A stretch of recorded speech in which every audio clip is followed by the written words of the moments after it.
Good afternoon, folks. I just want to, or afternoon, morning. Yeah, I forgot about that. All right. So, hey, good morning. Just want to say, first off, you're about halfway through your first actual day of high school.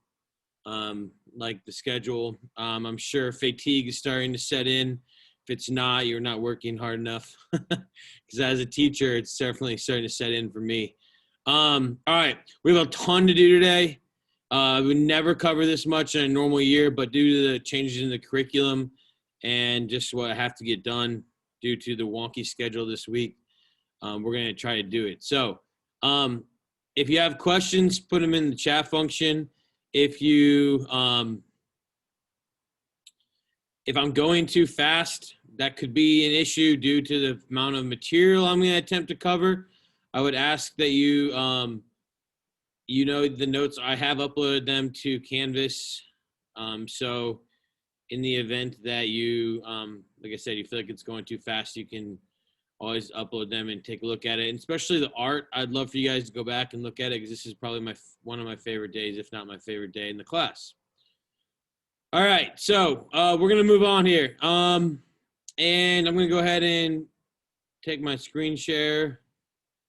And I'm gonna first off just ask, as people are getting comfortable and probably finishing their lunch, has anyone been here before?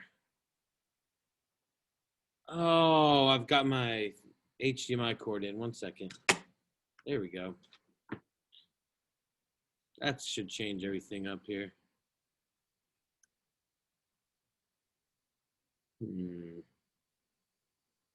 See if I can get out of this. Maybe. There we go. All right, Hap. If you want to unmute, do you know where this is? Have you been here?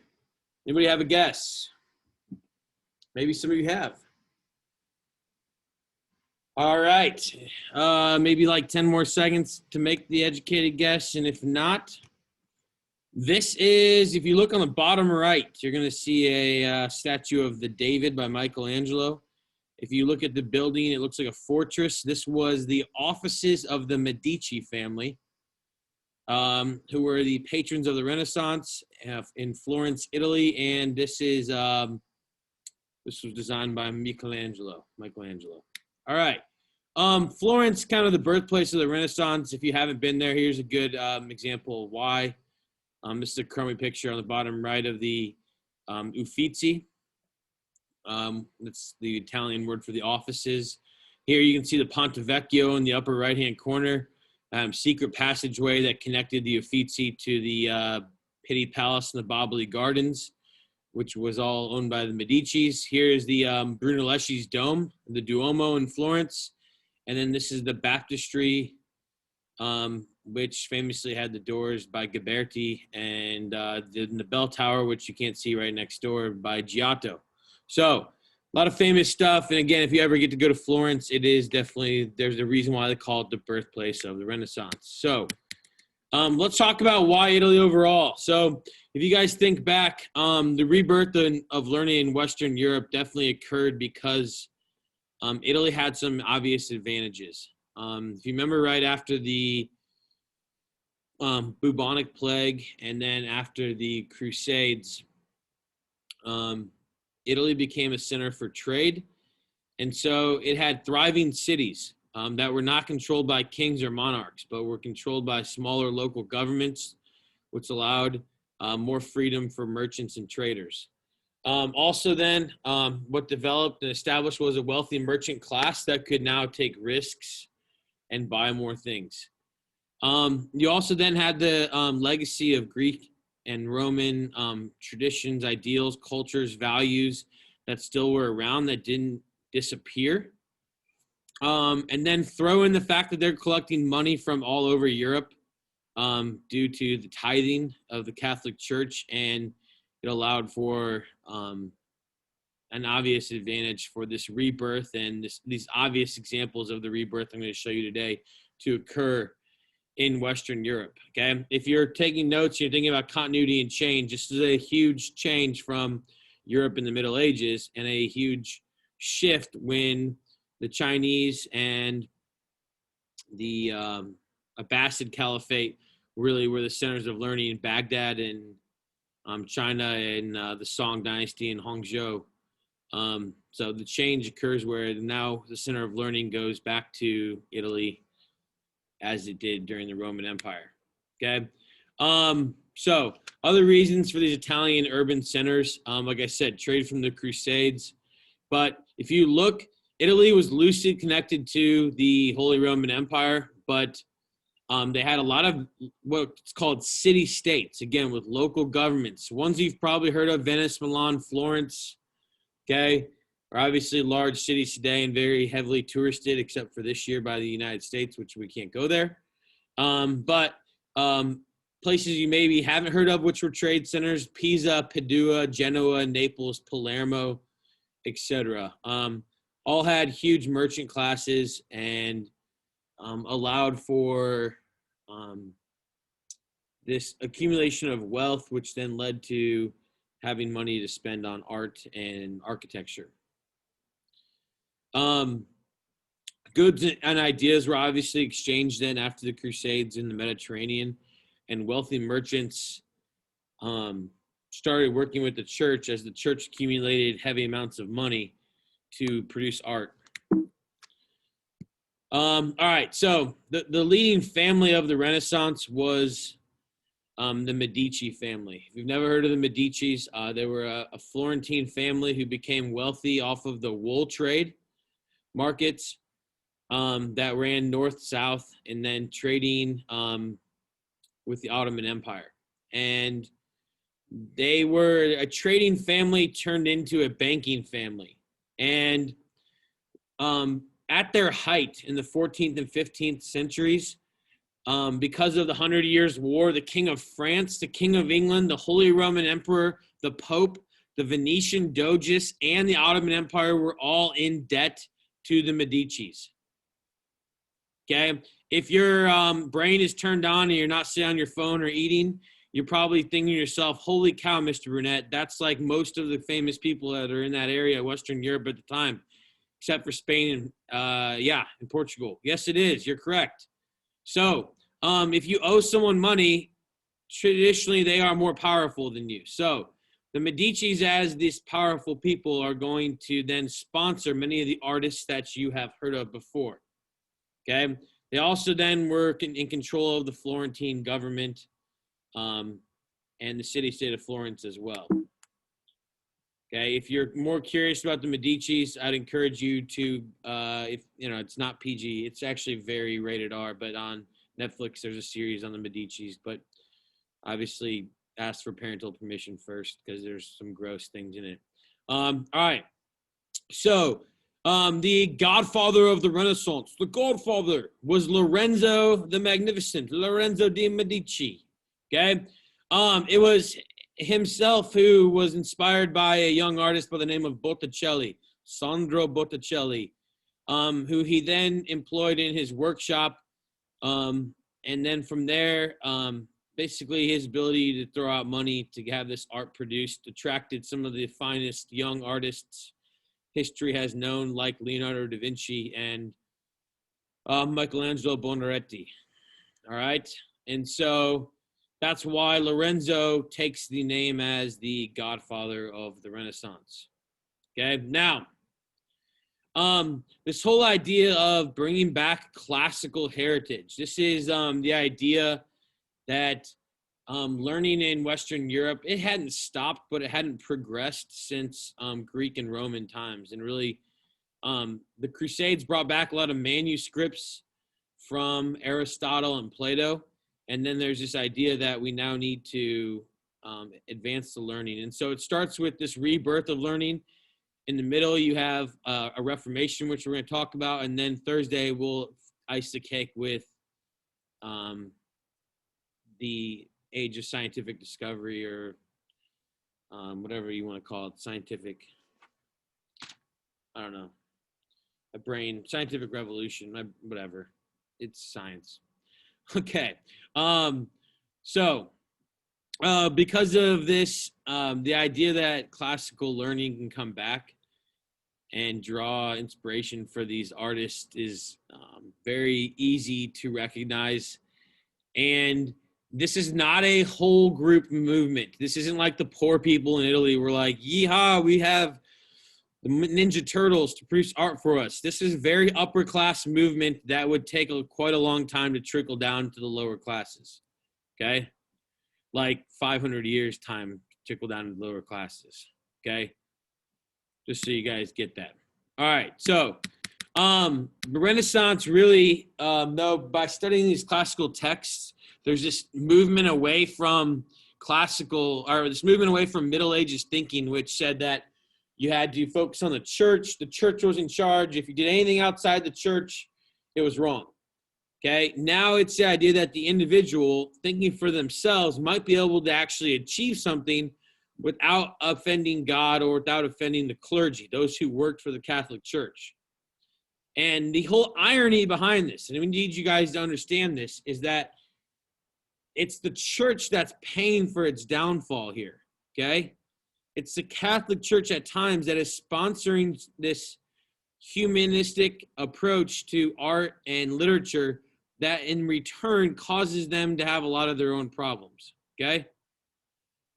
You guys, I think you'll understand that when if you've seen the School of Athens, or some of you in your middle school, I'm sure your teacher showed you that, you understand that in the Pope's home, his apartment, his place of living where he sleeps and does the bathroom thing, he is there looking at Greek scholars and not at Christian themes. So, yes, kind of weird. All right. So the first obvious sign of the Renaissance was this change in artistic style. So I'm just going to show you this here. You can see what Byzantine icons look like on the left. Here you can see the Baptist, John the Baptist. Here, this is what we call the illuminated manuscript. If you remember from the Middle Ages, some of you have heard of the Book of Kells. I mean, this is pretty basic stuff. Okay. Now, you're going to have a few themes here that are very obvious. Okay, if you're looking at the screen, you can tell that, obviously there's 3D art here, and that objects can appear closer and further away. Geometrical shapes. If you look at the Last Supper, you see obvious geometrical shapes, nature in the background, colorful clothing, humans looking like they're actually people and having expressions and having, realistic features. Okay, so here's what we do in class. If we have more time, we don't. Is I want you to identify why this is a Renaissance painting and not a medieval art from the Middle Ages. Okay, but I think you guys, there's like, I don't know, there's so many obvious ones in here. Look at the fat baby. That's baby Jesus. Okay, that's obviously the ideal body type of the Greeks. If you remember right, going back looking at their busts, look at the background. And so these Renaissance artists and scholars wanted to have a understanding of nature as well. So you've got baby Jesus and Mary placed in this faux like mountainous terrain with Roman columns or Greek columns in the background, and then arches. And then you look at how colorful and how ornate and the shading on the dress, the facial feature of Mother Mary looking adoringly at her baby child. That's how I look every morning when I wake up and look at my son, who's screaming and has a poopy diaper. Just kidding. No laughs. Not even a chuckle from Katya. Darn it. I thought it was funny. Okay, here's another one. This is nothing too special about this. This is Albrecht Dürer. He was the court painter for Martin Luther. Yes, this is the picture literally says in German, a picture of a young man. But I want you guys to see the realism here and the fact that portraits became this idea that rich people could have pictures painted of themselves. Here's another picture of Jesus taken off the cross. You see this Christian theme, but then you see all these Renaissance ideals in the background here. Okay, obviously the color here in the 3D is very obvious. Someone could take a guess on this one. I bet you can figure it out. But this is David and Goliath by Caravaggio. You guys can see the realism here. Look at the blood coming down off of Goliath's neck, and see David. Look at David here, guys. I want you to notice his face and his body. This is Caravaggio's depiction. He was a Venetian painter of David. Michelangelo beefed the boy up just a tad bit before he threw that stone to hit Goliath, didn't he? If you're paying attention. Some of you look bored. I'm sorry. This is The Wedding at Cana by Paulo Veronese. If you ever go to the Louvre, okay, you go in and look at the Mona Lisa and you're underwhelmed because it's small and there's a million tourists taking pictures. Turn around and look at the back wall in that room at the Louvre in Paris. And this is where you're going to see one of the most classic Renaissance paintings in the history of history. Here you can see all three types of Greek columns, Doric, Ionic, and Corinthian, all in the same photograph or picture. Again, I would let you guess, but we don't have time. This is the wedding at Cana, where Jesus turned water into wine. You can see Jesus in the center here if you look closely enough. And then you can see, again, Christian theme, but very Renaissance style here, and knowledge of the three orders of columns as well. All right, so we're going to take a look at a few specifics here. These ones you can jot down. I won't be super specific on the test, obviously, but there could be some identify this, okay? So Michelangelo worked in Lorenzo de' Medici's workshop, and then later worked in Rome towards the end of his life. But his sculpture of the David was the first European sculpture of freestanding nude done since ancient times. He sculpted this all out of one piece of marble, okay? Which, if you guys ever get a chisel, go out and try to chisel off a rock or a piece of marble. Good luck. See what you would come up with. Okay, so this is the David. The reason why the picture on the right is blurry is I took it off my pocket.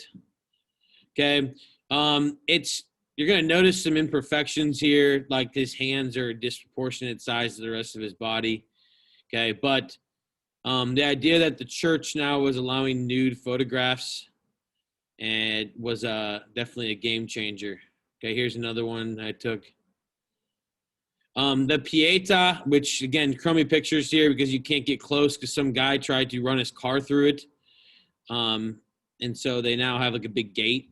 But this is the Pietà, which is Madonna with child, but Jesus coming off the cross. And this is all one piece of marble as well. And just the idea that the Renaissance artist could do more than just be a sculptor. This is Michelangelo. This is the picture I took. I mean, the detail is unbelievable. But he also was an architect. So this is the dome of St. Peter's Basilica in the Vatican City. Okay, so he created this dome. He actually created the entire church. This is the largest church in the world.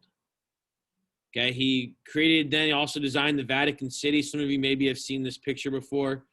The symbol of Renaissance here is that there's a Greek and Egyptian obelisk, which is a pyramid in the middle of the Vatican City, which is the home of the Pope and the Catholic Church. Here's some other pictures I've taken in the past. I've been here a couple times. This past picture was on top of it. So here's on top of this dome that you were looking at. A lot of the church fathers then were carved and put up here in marbles on the top of the basilica or church. Remember when I told you guys, I don't know if I told you, a lot of the gold was taken off the Colosseum and was used to put into St. Peter's Basilica. Oh, yeah. Oh, you can get some pizza too, right down the street, because you got to take a break when you're there. That's a long day. All right. So Michelangelo also then in Florence created the design and was the architect of the Uffizi, which was the offices for the Medici family. Right outside is the exact replica of the David, okay, except you don't have to pay $20 and stand in line to go see it at the Accademia. It's just outside. Also, obviously, he was a painter. I don't know why these paintings are coming up so bad, but this is the Sistine Chapel. And if you walk in the Sistine Chapel, which is where they elect the Pope, On the right-hand side, his depiction of heaven and hell, and the resurrection is pretty amazing. And this, if you look on my screen right here on the right picture on the right, this is what he thought about himself for his death. He was not sure whether he was going to heaven or hell. So that's his self-portrait. Okay. And again, he's not sure. You'll notice that this guy is his male anatomy is not showing because the Catholic Church painted over those after the Reformation, saying that they were wrong and they shouldn't have that as a temptation. Okay, so here's, again, it's hard to take pictures in here because you're not supposed to. So these are all out of my pocket. But this is the back wall. This is Michelangelo's depiction of heaven and hell on the bottom. And then at the top, you're going to see the 9 biblical scenes painted by Michelangelo. And this is a Google picture, but 9 biblical scenes that were important to the Bible. And then in the middle, you see what's known as the birth of Adam, or the creation of Adam. And so Michelangelo puts God in this anatomical brain, showing his skills and nature of a knowledge of the human body.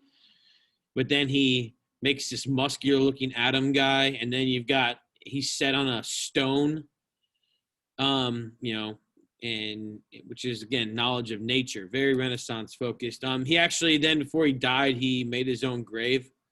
So this is in the Santa Croce Church in Florence where he was buried. And so this entire tomb is made out of one piece of marble. And those are the angels that are protecting him in the afterlife.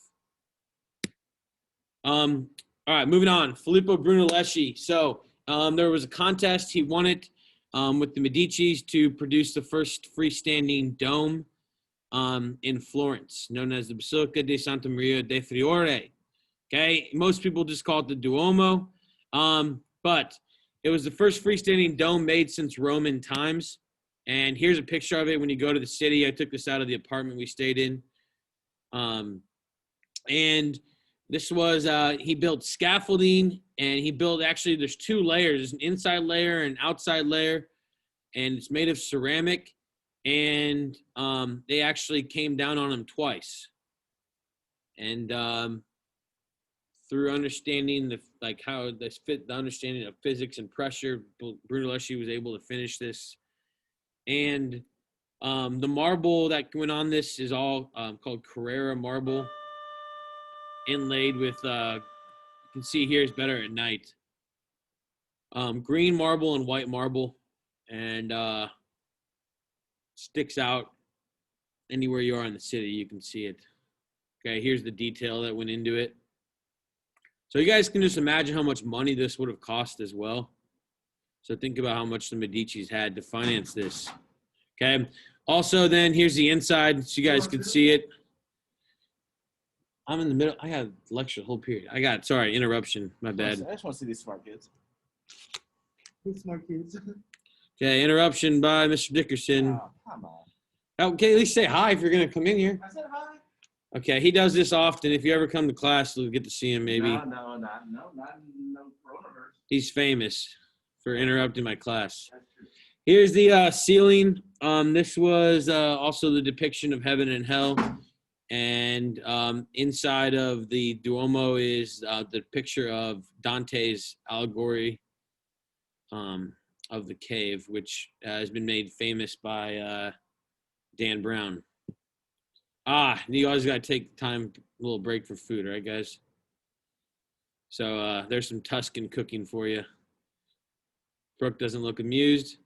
All right, so on the baptistry doors outside of the Duomo was another contest that the Medicis had. So you had who could design the best doors and etch them out of pure gold. Okay, so the baptistry doors are made out of pure gold by Lorenzo Ghiberti. Here's what they look like if you visit today. These are a replica. And again, all these are biblical scenes in this etching now. So different type of art. But the real doors are in a museum, and some random lady just decided to stand in front of me when I was taking this picture. But they're in a museum like I have blocked on the street that's actually free. But can you imagine how much those doors cost? Wow. And impressive. All right. My favorite artist is Sandro Botticelli, and the symbols of the Renaissance is Botticelli was the first one to produce art that was not biblical in nature. Okay, so this is the no. This is the Birth of Venus. Really bad picture. If you come into my room, I've got a better one. If you look at it, you know there's a weirdly sensual vibe to it. And it definitely wasn't church related, but Botticelli got away with it because of the fact that the Medicis were sponsoring it. Okay, probably another one of the most famous pictures of the Renaissance is La Primavera, springtime, which is what La Primavera means. You can see all the different symbols of spring occurring here, in a very non-biblical, non-Christian theme. Okay, the Medicis also did some other stuff that was again just show symbol of their power. This is also Madonna with child. This is called the Adoration of the Magi. So these were Persian rulers that came to see Jesus according to the Old Testament or the Torah. Sorry, not the Torah, my bad. The New Testament, the Gospels, Matthew, Mark, Luke, and John.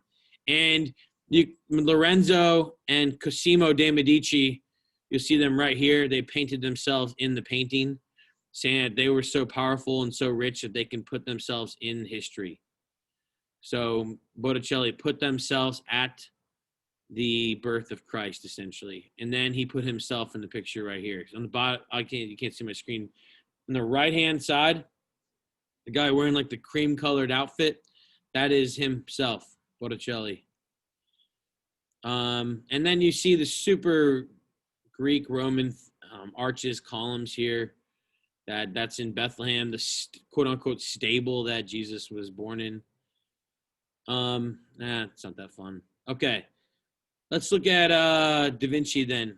Da Vinci is a wild card because he was more of a, let's say, an architect and an inventor and designer, but everyone wanted him to produce art. So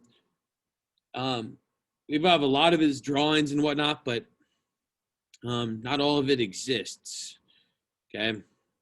The same picture I just showed you, the Adoration of the Magi by Michelangelo. This is the Adoration of the Magi by Da Vinci. This is in the Uffizi in Florence.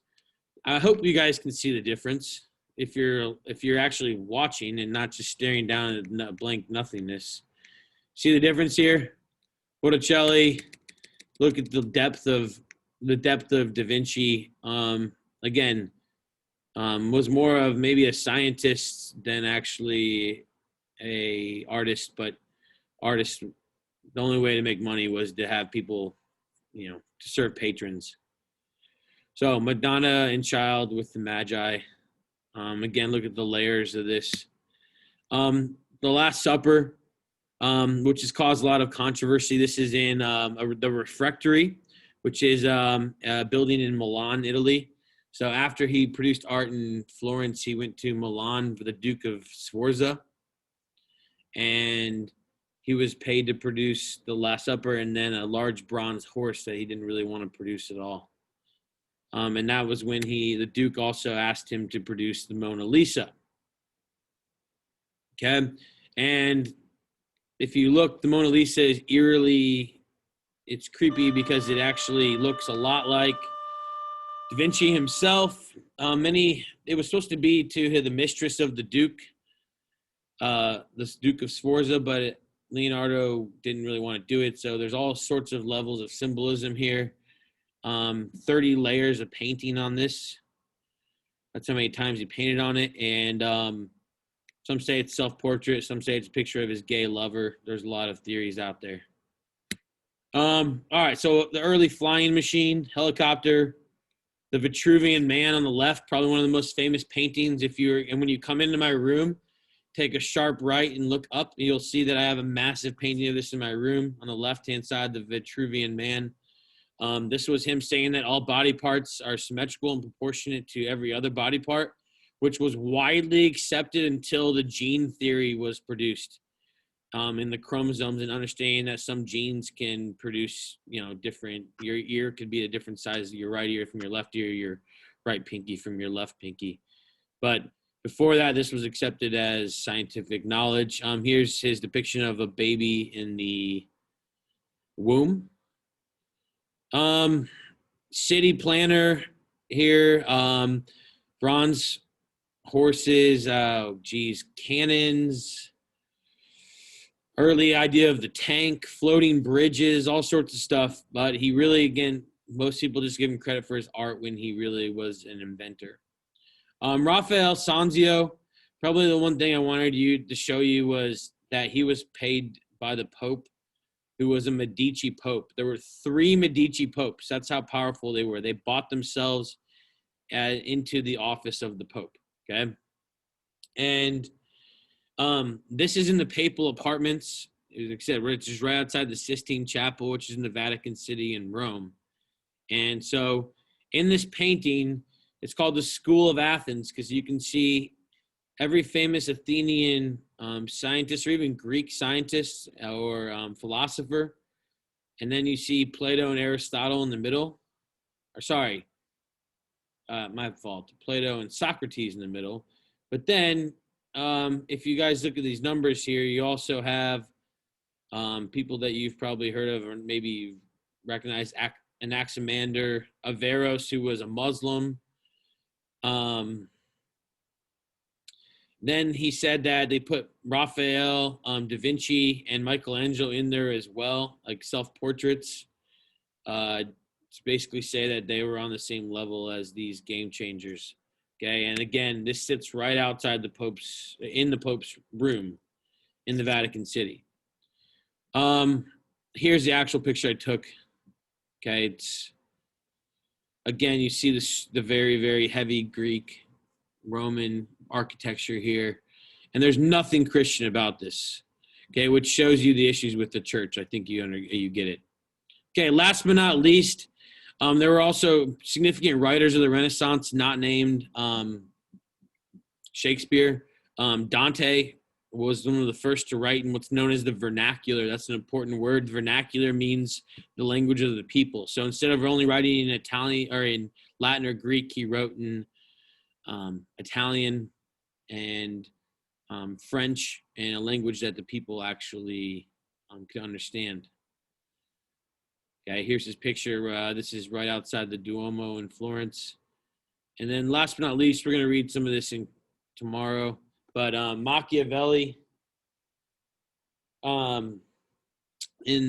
he was a politician in Florence that fell out of favor after the Medicis fell out of power. And so he wrote them a book on how to gain power and keep it, known as The Prince. And this is considered the foremost favorite of all political scientists. It's like the first book you read in Poli-Sci 101. And a couple of the most famous quotes from Machiavelli are, it's better to be feared than loved if you cannot be both. Have you guys heard of that before? Maybe. It's better to be feared than loved if you cannot be both.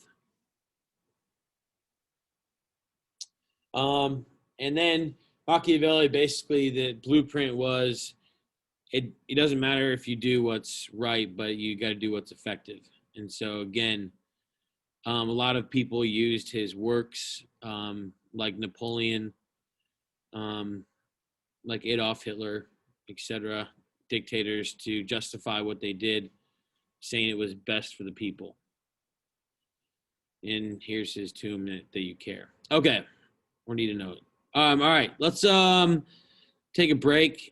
You guys have 30 seconds to stretch, do what you need to do, because I got to bust into the Protestant Reformation, which was a direct result of the Renaissance. So I'm going to give you guys 25 more seconds.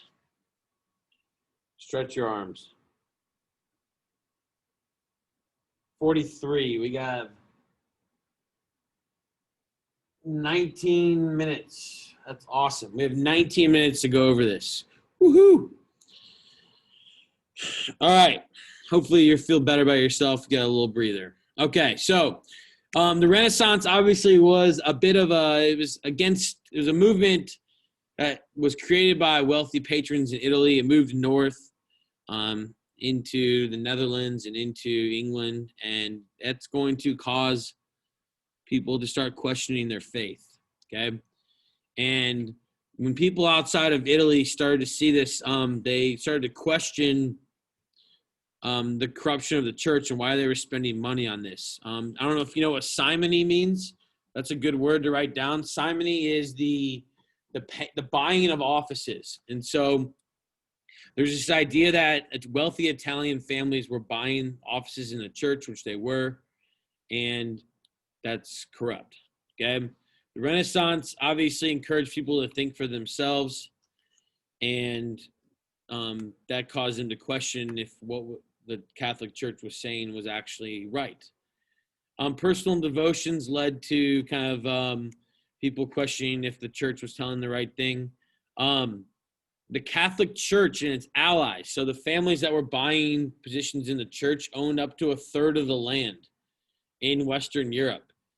And that meant that all these poor peasants were paying tithes, 10% of everything that they made, not just to their feudal lords still, but also then to the church as well, which used it to accrue more wealth and land.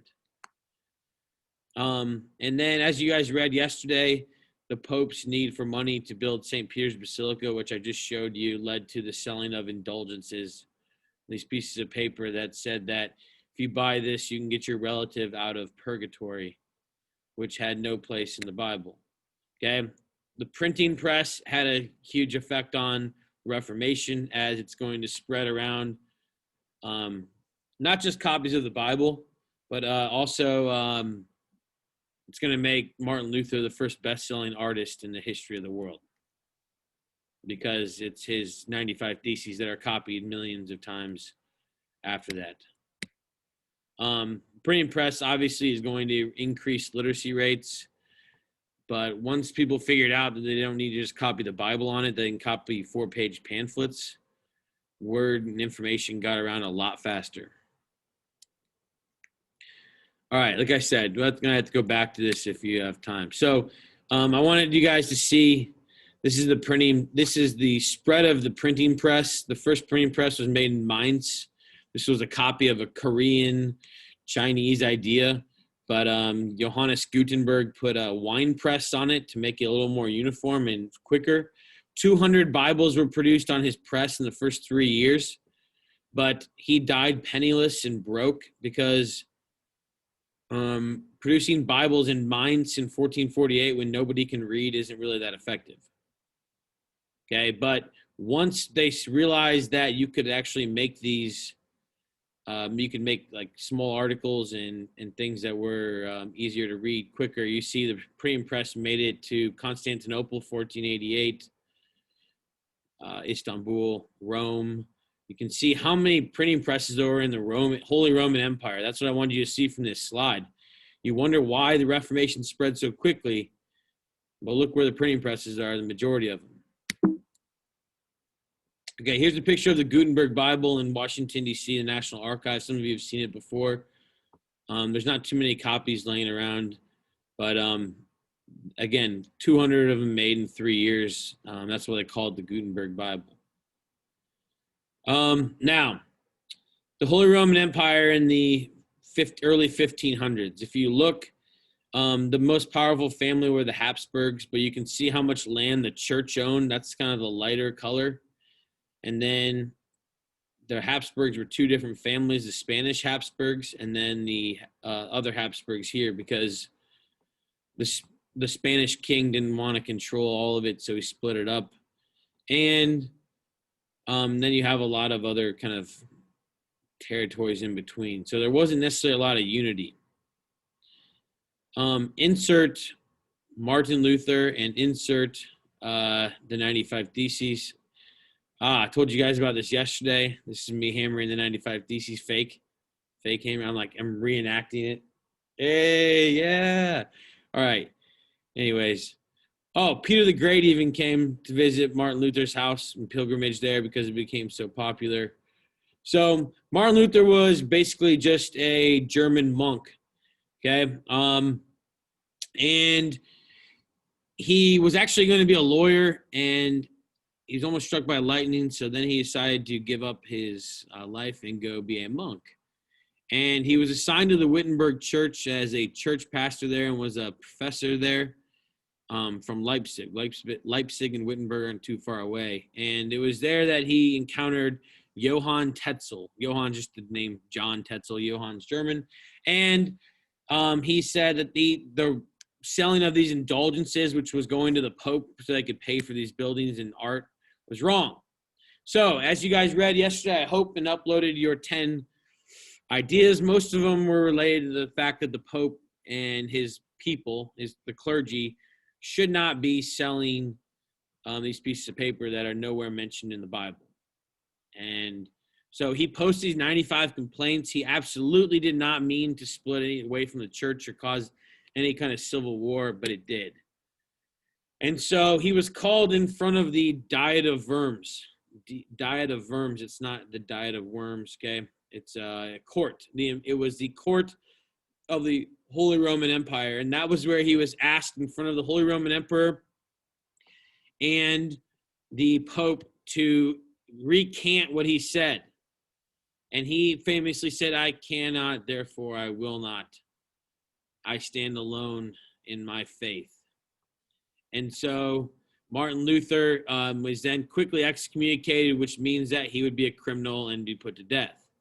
But he's given sanctuary by Frederick the Wise, the Elector of Saxony, who was the Prince of Saxony, and there in a castle in Württemberg, where he is not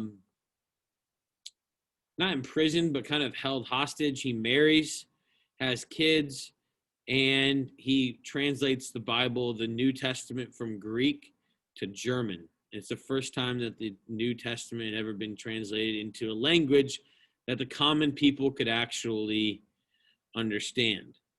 I must say, he did not want a peasant revolt. And yes, he did have anti-Semitic sayings that are pretty famous, because he would do what's called these basement studies, and he would drink a bunch of beer, and then he would let loose. And he thought that they needed to convert. All right, so what happens then is you end up with a split in the Catholic Church, okay, 1517. The RCC stands for the Roman Catholic Church.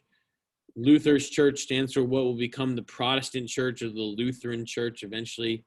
And you can see the difference here is that most stuff in Roman Catholic stayed the same. The Pope was infallible. Latin was how the Bible would be written and read, and prayers would be in Latin. There were still 7 sacraments, things you had to do to go to heaven. And in the Luther's church, you didn't have to do good works. You didn't have to take the sacraments. You just had to believe and ask for forgiveness. And so other things was the clergy could marry. They could have somewhat normal lives. And this ended up, it sounds like not that big of a deal in the year 2020, but it was a huge deal in the year 1517. So what ends up happening then is it sparks a peasant war. A bunch of peasants think that they're going to get a bunch of freedom from their lords, and they're going to use Martin Luther as kind of the reason for this. This lasts for 30 years. And what comes out of it in 1555 is called the Peace of Augsburg. And it's decided then that each German prince could get to vote or decide whether they wanted to be Catholic or Protestant, follow Luther or follow the Roman Catholic Church. Most in the South stayed Catholic. Most in the North went Protestant. And it's almost that you can almost draw a line that's the exact same way it is today between Protestantism and Lutheranism. All right. Now we're going to move on to Jean Calvin. Okay. Calvin basically took Luther's ideas and he agreed on them, but he said that You aren't just saved if you think good thoughts and you have it in your heart. You have to actually like believe, and you have to you are actually predetermined. It's called predestination. And you live a very, very, very, very, very strict lifestyle because you are predetermined or pre-chosen by God at birth to go to heaven. And so this idea of predestination, that you're chosen so that way you behave well, was his idea. And it grew out, and it kind of grew at first in the city of Geneva, Switzerland, where he created what's called a theocracy, where the government and the religion were combined. This would spread out of Switzerland into Scotland with John Knox, and they would be called the Presbyterians. Maybe you've heard of them before. There's a lot of Presbyterian churches around here. Okay, the Dutch Reformed Church, it was Calvinist, and so were the Huguenots in France. Some of you have maybe heard of the Puritans before. Okay, in Massachusetts Bay Colony, they were Calvinists. All right, so here's Geneva, Switzerland. If you look in the middle, and then you can see where all these pockets of Calvinists spread. And again, eventually it'll get to North America as well. Here you can see the different Protestant churches in France. There was a lot of religious warfare in France and the Holy Roman Empire. In France, they were known as Huguenots. Every green dot represents a Huguenot church. And there was, again, many deaths due to this argument between Protestantism and Catholicism in France. Okay, the Edict of Nantes, 1598, said that basically France, you could be a Protestant or a Catholic, except in Paris, you had to be Catholic. All right. Insert the Anabaptists. These were the people that were persecuted the most. They were not liked by Catholics or the regular Protestants, and the Anabaptists believed that Protestants, or that church and state should be completely separate. And they believed in adult baptism. So maybe you've seen pictures of adults being baptized in like pools and stuff before. That would be Anabaptist. But today, these are the descendants of the Mennonites and the Amish. And obviously, the USA would borrow this idea of separation of church and state much later. And persecution of the Anabaptists was quite severe. Here's a picture here of Dutch Calvinists, and Anabaptists being put on sticks or trees and being stabbed and burned alive. All right, that leads us to the English Reformation. Okay, let me see your time. I got 6 minutes. It's possible. It's not likely, but it's possible. So, King Henry VIII married Catherine of Aragon. She was the queen, she was the princess of Spain. And so, when her father died, they would unite Spain and England. That was the idea. But she could not produce him a child, or a male heir. And he thought she was ugly. So he asked the Pope to grant an annulment to the marriage. The Pope says no, because the Pope's not going to upset Spain, okay, in the 1500s when Spain is experiencing the golden age of Spain, if you remember right. Okay? And so Parliament grants the divorce.